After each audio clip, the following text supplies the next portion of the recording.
Hello, my lovely Scorpio. Good morning, good afternoon, good evening. Welcome to my channel, The Insightful Bee. Sa hindi pa nakapag-subscribe ng aking channel, huwag kalimutan i-click ang notification button at mag-subscribe sa aking channel para sa mga bagong videos at updates. So ngayon guys, sisimulan na natin ang pagbabasa sa zodiac sign na Scorpio. Shuffle muna natin guys ang card.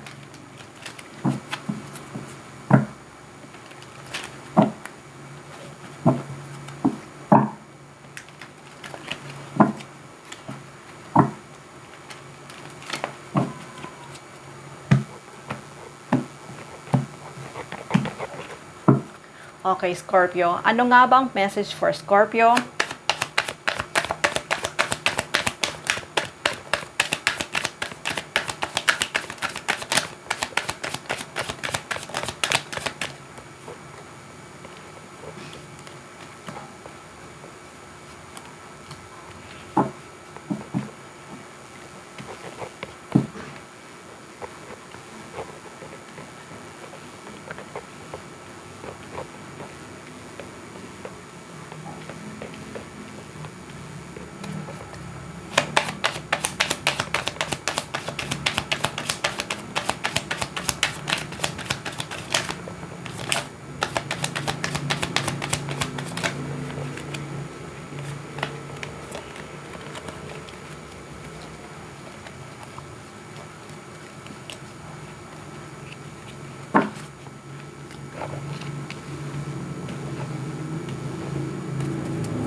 Okay, Scorpio.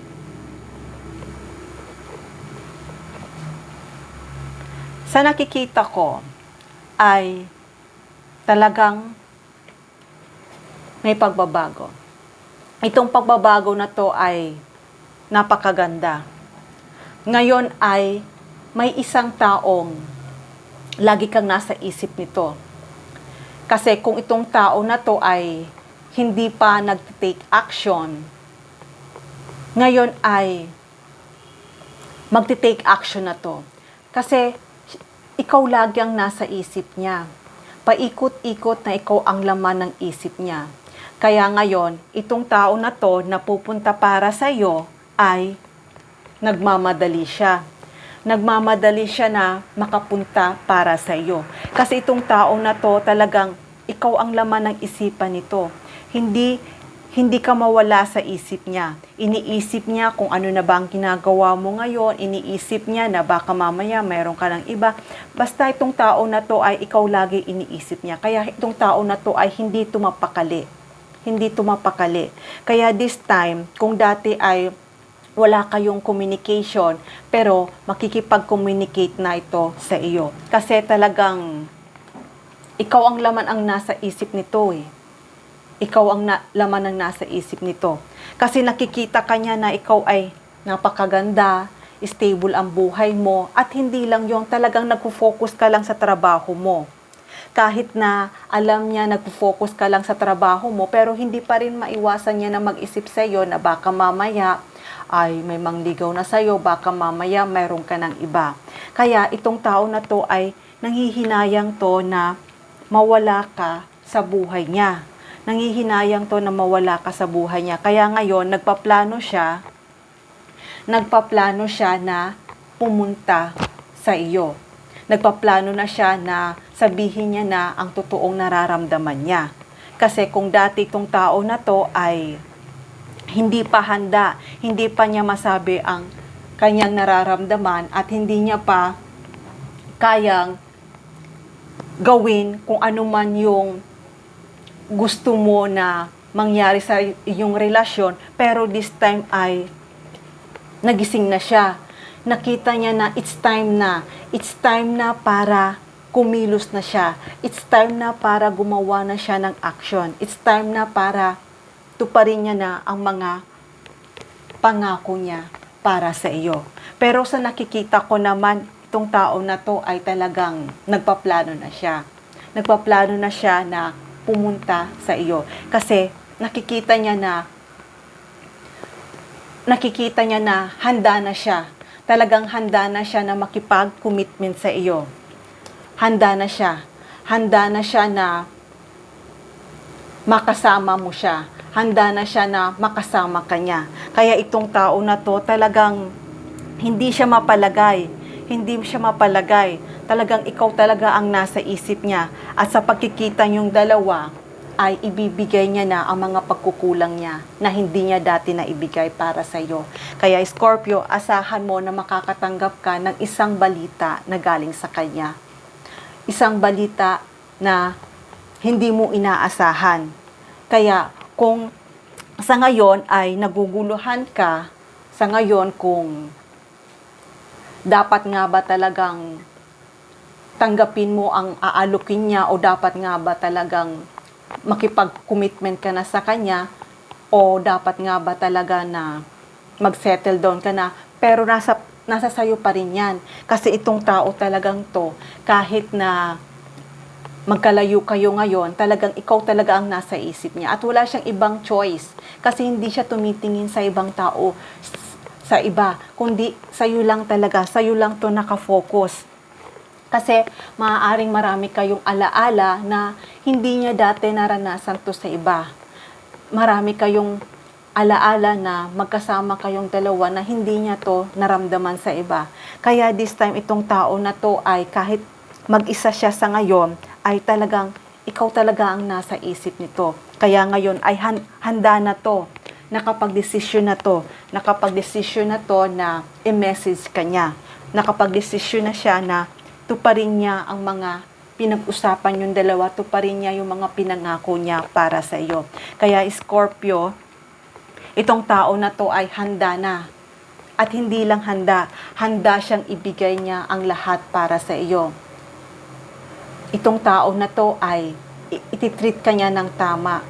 May respeto, may intindihan ka niya, at lahat ng kaya niya best ay ibibigay niya para sa iyo. Kasi itong talagang tao na to talagang ikaw ang laman ng isipan nito. Ikaw ang laman ng isipan nito. Kaya this time ay handa na siya. Handa na siya na i-break niya na pumunta para sa iyo. Ang ibig sabihin kung i-break, kung dati ay hindi siya makapagsalita, ay handa na siyang i-break niya ang pagiging tahimik niya, i-break niya na yung silent niya. Handa na siyang sabihin ito para sa iyo at pumunta sa iyo. Kasi itong tao na to talagang ayaw kanyang mawala sa buhay niya. Kasi nakikita niya na may potential ka. Hindi lang yon may potential, talagang marunong ka, maayos ka sa buhay. Marunong ka sa pera.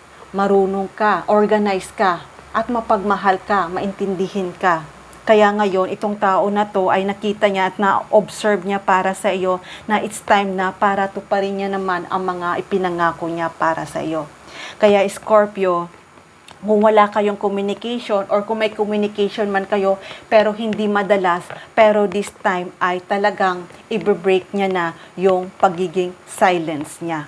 Dahil talagang itong tao na to ay hindi niya na kaya na ikip niya sa sarili niya, hindi niya na kaya na itago niya pa sa isipan niya kung ano man ang nararamdaman niya para sa iyo. Kaya Scorpio, ito ay lagi kang naaalala. Kaya huwag mong isipin na kung wala kayong communication nito, huwag mong isipin na end na ang lahat. Huwag mong communication ay tapos na ang lahat. Ito ay hindi pa ito end. Huwag mong isipin na kung hindi siya nakikipag-communicate sa'yo, hindi ibig sabihin na meron na siyang iba. Hindi. Ikaw ang laging nasa isipan nito. Yung mga memories nyo, yung mga memories na magkasama kayong dalawa, lagi niya yung naaalala at namimiss niya. Kaya ngayon, Scorpio, it's time na dahil nakita niya talaga na kailangan niya nang ibigay ito para sa'yo. Kasi talagang ikaw ang pangarap niya. Ikaw talaga ang pangarap niyang makasama. Ikaw talaga ang pangarap niya na makasama habang buhay. Kaya Scorpio, huwag mong isipin na hindi ka mahal ng taon to dahil itong tao na to ay talagang naa-attract talaga ito sa iyo. Na-attract talaga ito sa iyo. Mahal na mahal ka nitong tao na to. Sobra ang pagmamahal nito para sa iyo. Kaya Scorpio, handa na tong magsalita at sasabihin niya na sa iyo na ito na yung time na magsimula ulit kayo dahil gusto niyang iparamdam sa iyo ang totoong pagmamahal niya. At hindi lang yon, gusto niya na ikaw talaga ang makasama niya. Okay, Scorpio, hanggang dito na lang muna ang mensahe na to. Love and peace. Mwah.